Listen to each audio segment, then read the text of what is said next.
Now, we told you at the time, of course, that Labor's housing plan was all pie in the sky stuff. It was always a fantasy. Here's a reminder of what the government promised. To build the affordable homes that our country desperately needs and to help tackle our housing crisis. The ambition of this accord is big and it's bold. It's an aspiration to build 1 million new, well-located homes over 5 years. Yeah, that was 1 million homes, including the construction of 40,000 social housing dwellings. But as the Australian reports, no new dwellings have been completed after more than 2 years in office.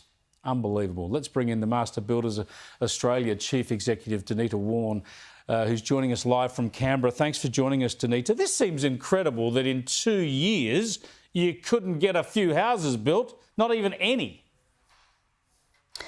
Well, it'd be great to think that we could build some, Chris, although I must say we've got a huge number of labour shortages, so there might have been some delays anyway. We understand Housing Australia will announce the first round of those tenders sometime this month. But of course, we've then got to actually start building. So it is going to take quite some time, the term of this parliament.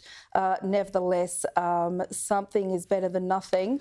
And certainly we need to be focusing not only on government-funded housing, but also increasing private demand exactly. I mean, we've got record immigration, we've got a housing crisis, we've got a mortgage stress crisis as well, as I talked about at the top of the program.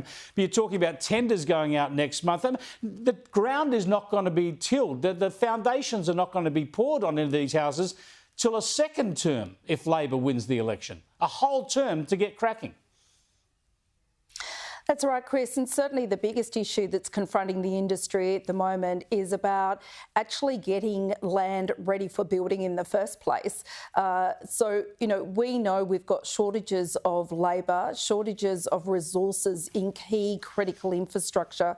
So the delays we're seeing just purely to get the civil works before we can then start building is significant. And then, of course, once we start building, we need to ensure that we have appropriate labour. So this is not just a housing portfolio issue, it is not just a federal government issue, it's all layers of government that need to stop the talk and start action. And also we need to ensure that all levers of government are working in the same way as opposed to being inconsistent with one another. Well, this is what frustrates me so much, and especially with a Labor approach to this sort of issue, a housing crisis and the need to get more homes built. They come up with a big grand promise and a big new program and all sorts of spending and more laws and more rules and more funds. Surely the answer to our housing crisis is governments, as you say, at all levels, local, state and federal, getting out of the way, making it simpler to get approvals and simpler to actually get out there and build it so the private sector can satisfy that demand. At the moment, government just makes it all more expensive and slows it all down. That's right, Chris. Unfortunately, we're seeing building costs increase between 30 to 40%. It now takes nearly double the time to build a detached home and another year in terms of higher density building. And part of that is compliance and delays. And so we need to try and streamline